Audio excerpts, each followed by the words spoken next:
Supportables was a pretty wild week, maybe not quite as high offensively as the second, not low as the first, but we had a lot of funky plays, a lot of kickers, a lot of kick blocking. We'll get to that in a minute, and we're going to get to our pool. Do also pay attention to the end, because week 4 is one of our first funky ones. But either way, I'm getting ahead of myself. Let's get to some stories from the NFL first. I'm not sure if the Goldilocks reference works, but realistically, if week 1 was a little light on the offense and week 2 is a return to form, I guess week 3 was kind of in the middle, and certainly they kind of came sporadically.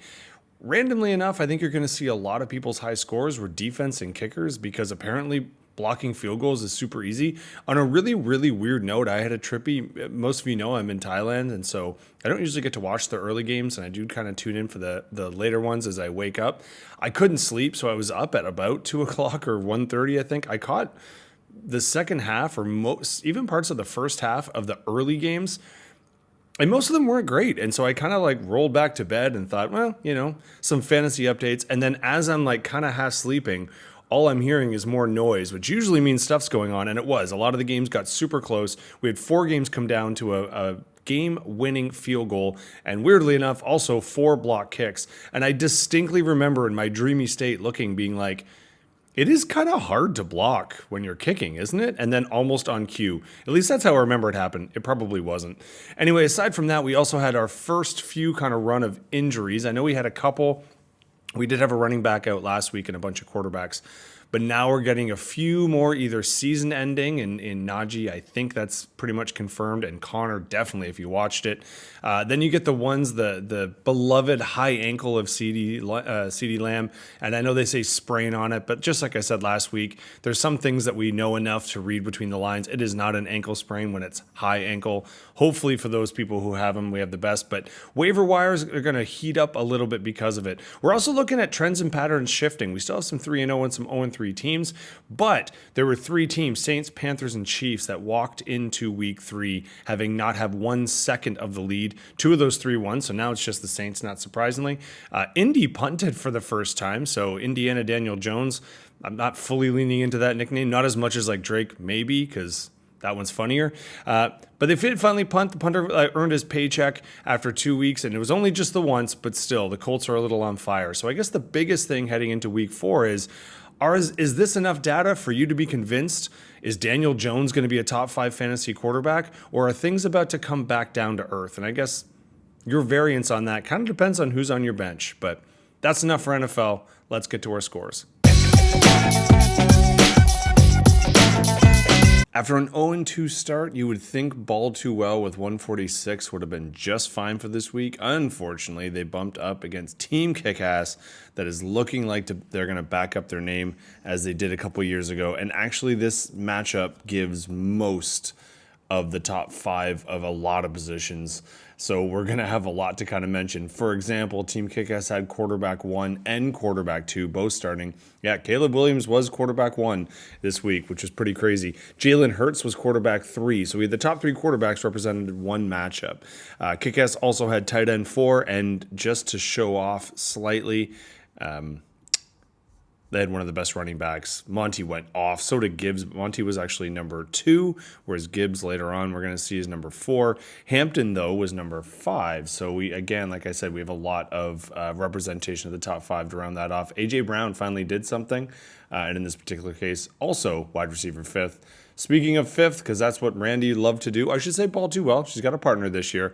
Indy was the defense 5. So already that is a ton of our top 5 taken up, which means the rest of the recaps might be slightly shorter. Matchup was pretty tight. Not our tightest matchup. That's going to come up next, but was within 14 points. So it is a hard-earned 0-3 there. Sorry about that, folks. But Team Kickass, 2-1, second in the league, so best of the 2-win teams. Let's see how it rolls you into week 4. I mentioned a tight matchup, and I think this one is our most narrow within 5 points, and that is even harder for Malakovs because CeeDee Lamb went down extremely early. Obviously 0 points. probably an all-time low, but I mean, when someone gets hurt, they get hurt, and within a 5-point kind of range, that kind of sucks. You also had the wide receiver 3 in Nico Collins. He finally had a game, and the running back 1 in Jonathan Taylor. The rest of your team did just fine, and in any other week, I'd be talking about how you took this one down. Sorry, just a quick look at the bench. It was fine. Everyone just kind of made mostly the right decisions. But unfortunately, the Raw Doggers just had you here by a few points, like I mentioned. Now, they didn't have quite as many that rang the bell in the top 5. They did have Kyron Williams, who at least has been putting up a consistently great season, but not in the top 5. And Gibbs, who I mentioned before, was a top 5. He was running back 4 this week. Indiana Jones did quite fine. Herbert did fine. Again, a lot of just like pretty okay performances, except for obviously the kicker and the defense. But when you have a bagel, you have a bagel. Sorry, it's just not going to pass water. 2 1-2 teams now, and I think we're going to find when we get to the actual standings, a lot kind of evened out this week. But congratulations, Raw Doggers. Bummer for you, Malakoffs. We'll see how you manage, because as far as I know, CD's not coming back right away. Obviously, when 2 1-1s play each other, we're going to have a 2-1 and a 1-2. So in this particular case, NorCan, congratulations. You're actually top 3 now based on total points scored. Not quite a tight of a matchup, but let's take a look for 4th and Conquer.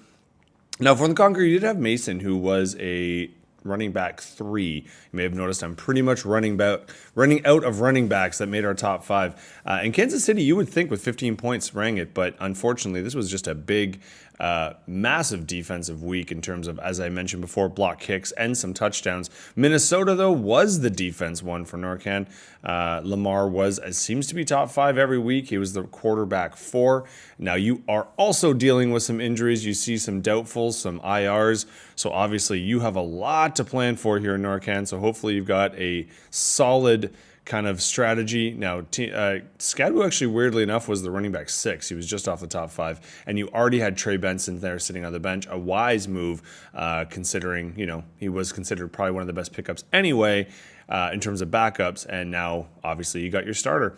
Also bears mentioning on a losing effort, Cortland Sutton was the wide receiver 2, so could have given you a little bit of help. Probably not quite as much. So, like I said, we have a 2-1, a 1-2. Only 1 win difference in between, and we see the plot. So we're eventually going to get to the standings. You're going to see how close things actually are. As we go down the line, the matchups get a little bit more one-sided. In this particular case, finally I got my first win. Sorry, Pamela, it was your first loss. We also notice here only 1 3-0 remained.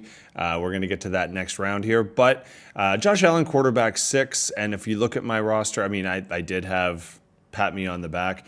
Kicker 3, so hey, way to go me. When your kicker is one of the things you can brag about, rarely does that mean that you won. But hey, in this particular case, I sure did. A couple good wide receivers on the bench that probably could have helped you out. But in general, it's kind of your tight end, your 2 running backs here. They really let you down this week in Pamela. But you can't really blame. They've kind of gotten you a couple wins already, so we'll see how that irons itself out. You're still top 4 because you scored so much in the first 2 weeks, so I'm pretty confident you can rebound. As for me, is 1 or 2 good players a week going to be enough for me? It might have to.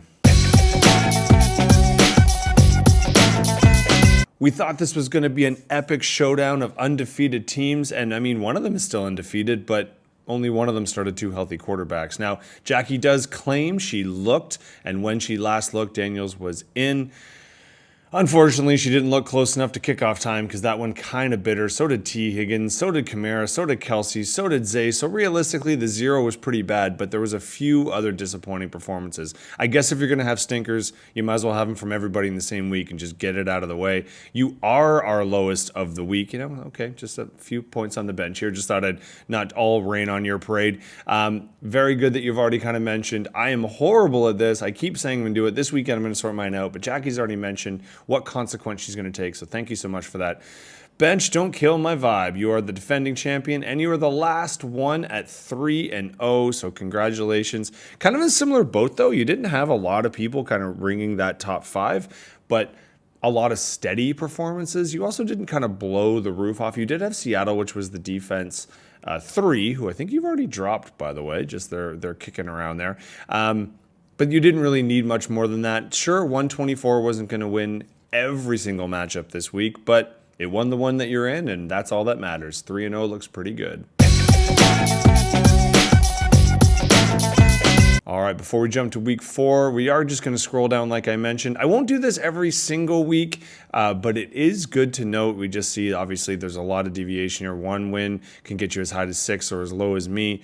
2 wins, high as 2, low as 5. And then obviously we got our offers on either end. So how things fare into week 4, we start to get a little bit of runs here, so this might be helpful to see what your matchups are going to be. We do have a battle of the households here that should get quite intense, maybe not as much as the one last week that did actually come down to the 5 points. That was an inter-house situation. Randy's looking for her first win. Right now she's predicted to get it, but I'm sure a lot of players will come and go there, just like the Dirty South is trying to bounce back from their first loss, and Jackie also going to avenge hers. Lots of good matchups. As always, there's things to bear in mind, but I'm going to save that for the outro because this week's actually one of the weird ones.